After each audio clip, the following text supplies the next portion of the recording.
Ecclesiastes. These are the word of the teacher, King David's son, who ruled in Jerusalem. Everything is meaningless.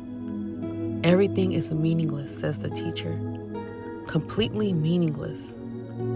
What do people get for all their hard work under the sun? Generations come, generations go, but the earth never changes. The sun rises and the sun sets, then hurries around to rise again. The wind blows south and then turns north. Around and around it goes, blowing in circles. Rivers run into the sea, but the sea is never full. Then the water returns again to the rivers and flows out again to the sea. Everything is worrisome, beyond description. No matter how much we see, we are never satisfied. No matter how much we hear, we are not content. History merely repeats itself. It has all been done before. Nothing under the sun is truly new. Sometimes people say, here is something new, but actually it's old. Nothing is very truly new. We don't remember what happened in the past. And in future generations, no one will remember what we are doing now. And in future generations, no one will remember what we are doing now. The teacher speaks through futility of wisdom. I, the teacher, was king of Israel, and I lived in Jerusalem. I devoted myself to search for understanding and to explore by wisdom everything being done under the heaven. I soon discovered that God has dealt a tragic existence to human race. That God has dealt a tragic existence to the human race. I observed everything going on under the sun, and really it is all meaningless. Like chasing the wind.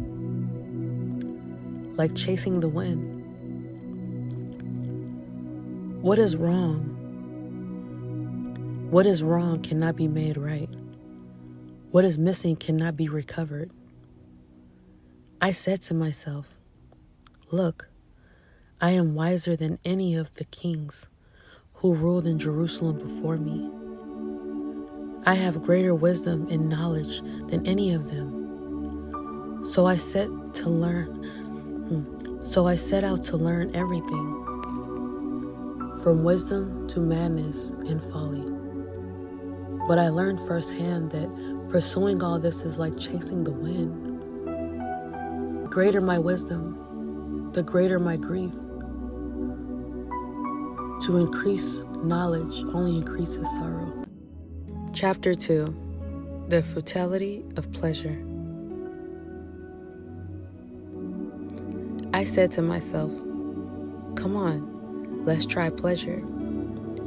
Let's look for the good things in life. But I found that this too was meaningless. So I said, laughter is silly. What good does it do to seek pleasure? After much thought, I decided to cheer myself with wine. And while still seeking wisdom, I clutched at foolishness. In this way, I tried to experience the only happiness most people find during their brief life in this world. I also tried to find meaning by building huge homes for myself and by planting beautiful vineyards. I made gardens and parks, filling them with all kinds of fruit trees. I built reserves to collect the water to irrigate my many flourishing groves. While slaves, both men and women and others, were born into my household. I also own large herds and flocks more than any of the kings who had lived in Jerusalem before me. I collected great sums of silver and gold, the treasure of many kings and provinces. I hired wonderful singers, both men and women, and had many beautiful concubines. I had everything a man could desire. So I became greater than all who lived in Jerusalem before me, and my wisdom never failed me. Anything I wanted, I would take. I denied myself no pleasure. I even found great pleasure in hard work, a reward for all my labors.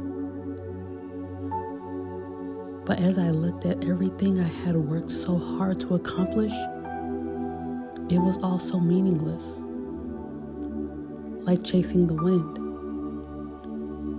There was nothing really worthwhile anywhere.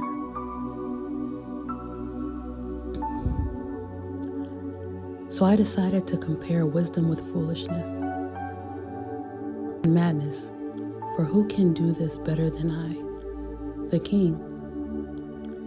I thought, wisdom is better than foolishness, just as light is better than darkness, for the wise can see where they are going, but fools walk in the dark. Yet I saw that the wise and the foolish share the same fate. Both will die. So I said to myself, since I will end up the same as the fool, what's the value of my wisdom? This is all so meaningless. For the wise and the foolish both die. The wise will not be remembered any longer than the fool. In the days to come, both will be forgotten. So I came to hate life because everything done under the sun is so troubling. Everything is meaningless, like chasing the wind. I came to hate all my hard work here on earth. For I must leave to others everything I have earned. And who can tell whether my successors will be wise or foolish? Yet they will control everything I have gained. Yet they will control everything I have gained by my skills and hard work under the sun. Hard work under the sun? How meaningless. So I gave up in despair, questioning the value of all my hard work in this world. Some people work wisely with knowledge and skill, then must leave the fruit of their efforts to someone who hasn't worked for it. This, too, is meaningless. A great tragedy. So what do people get in this life for all their hard work and anxieties of labor are filled with pain and grief? Even at night, their minds cannot rest. It is all meaningless. So I decide there is nothing better than to enjoy food and drink and to find satisfaction in work. Then I realized that these pleasures are from the hand of God. For who can eat or enjoy anything apart from Him? God gives wisdom, knowledge, and joy to those who please Him. But if a sinner becomes wealthy,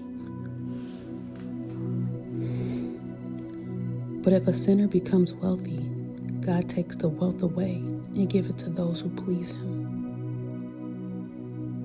This, too, is meaningless, like chasing the wind. Chapter 3. A time for everything. For everything there is a season, a time for every activity under the heaven, a time to be born and a time to die, a time to plant and a time to harvest, a time to kill and a time to heal, a time to tear down and a time to build up, a time to cry and a time to laugh, a time to grieve and a time to dance, a time to scatter stones and a time to gather stones, a time to embrace and a time to turn away, a time to search and a time to quit searching, a time to keep and a time to throw away, a time to tear and a time to mend, a time to be quiet and a time to speak, a time to love and a time to hate, a time for war and a time for peace. What do people really get for all their hard work? I have seen the burden God has placed on us all. Yet God has made everything beautiful for its own time. He has planted eternity in the human heart, but even so, people cannot see the whole scope of God's work from beginning to end. So I concluded there is nothing better than to be happy and enjoy ourselves as long as we can. And people should eat and drink and enjoy the fruits of their labor, for these are gifts from God.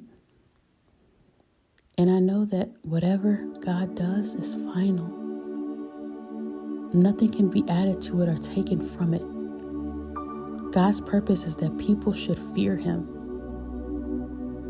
What is happening now has happened before, and what will happen in the future has happened before, because God makes the same things happen over and over again.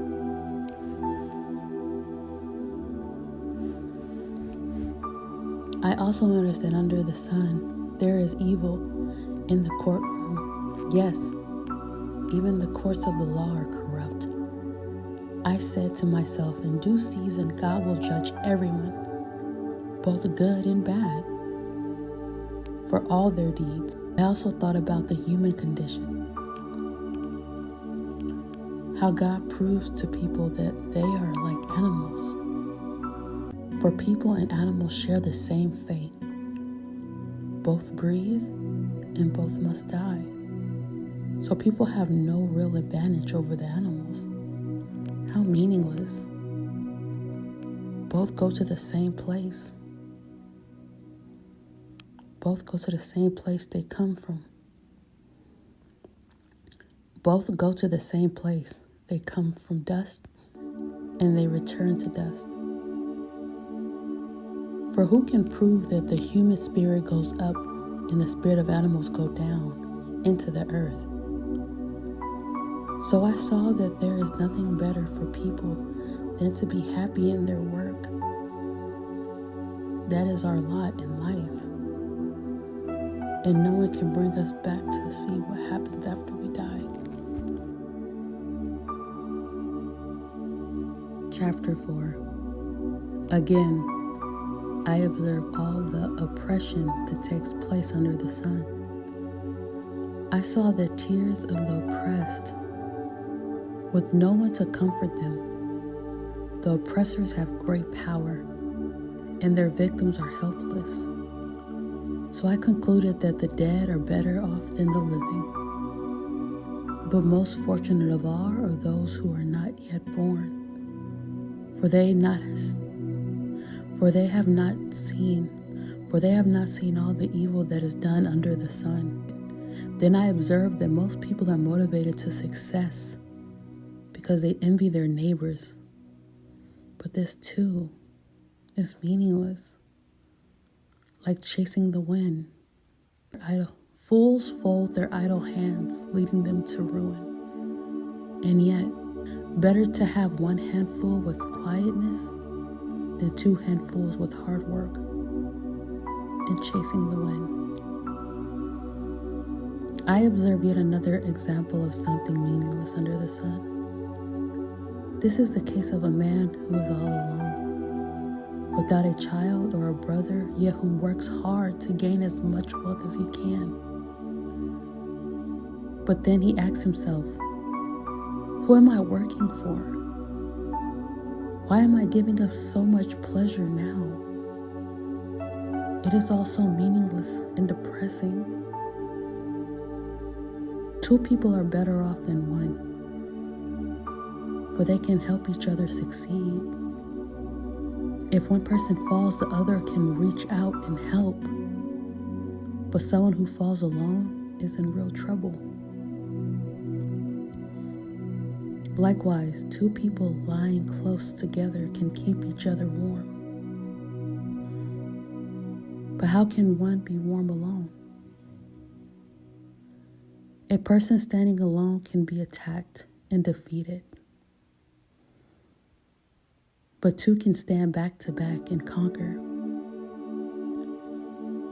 Three are even better, for a triple braided cord is not easily broken. It is better to be a poor but wise youth than an old and foolish king who refuses all advice.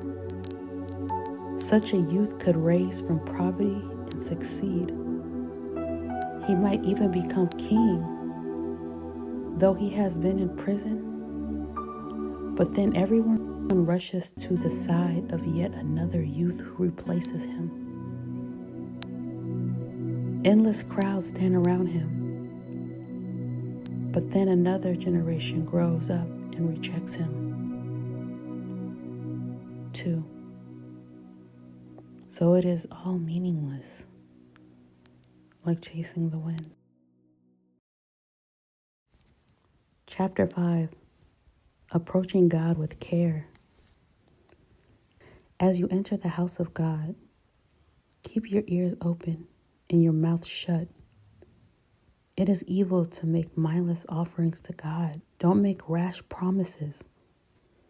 And don't be hasty in bringing matters before God. After all, God is in heaven and you are here on earth. So let your words be few. Too much activity gives you restless dreams. Too much activity gives you restless dreams. Too many words make you a fool. When you make a promise to God, don't delay in following through, for God takes no pleasure in fools.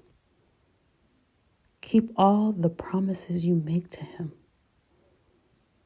It is better to say nothing than to make a promise and not keep it. Don't let your mouth make you sin. And don't defend yourself by telling the temple messenger that the promise you made was a mistake. That would make God angry, and He might wipe out everything you have achieved. Talk is cheap, like daydreams and other useless activities. Fear God instead. Don't be surprised if you see a poor person being oppressed by the powerful. And if justice is being miscarried throughout the land, for every official is under orders from higher up, and matters of justice get lost in red tape and bureaucracy. Even the king milks the land for his own profit. Those who love money will never have enough. How meaningless to think that wealth brings true happiness.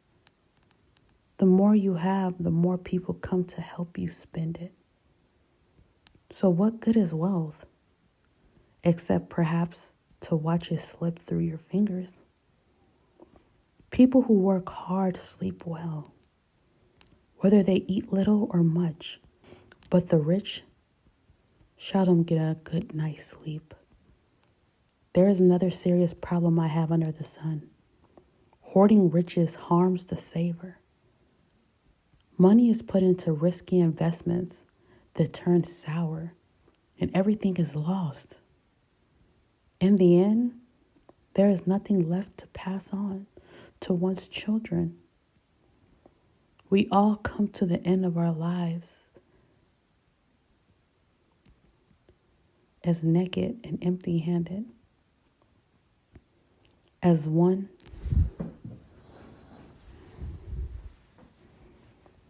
we all come to the end of our lives as naked and empty-handed, as on the day we were born. We can't take our riches with us. This too is a very serious problem. People leave this world no better off than when they came. All their hard work is for nothing, like working for the wind. Throughout their lives, they live under a cloud. Throughout their lives, they live under a cloud, frustrated, discouraged, and angry. Even so, I have noticed one thing at least that is good. It is good for people to eat, drink, and enjoy their work under the sun during the short life God has given them, and to accept their lot in life. And it is a good thing to receive wealth from God and the good health to enjoy it. To enjoy your work and accept your lot in life, this is indeed a gift from God. God keeps such people so busy enjoying life that they take no time to brood over the past.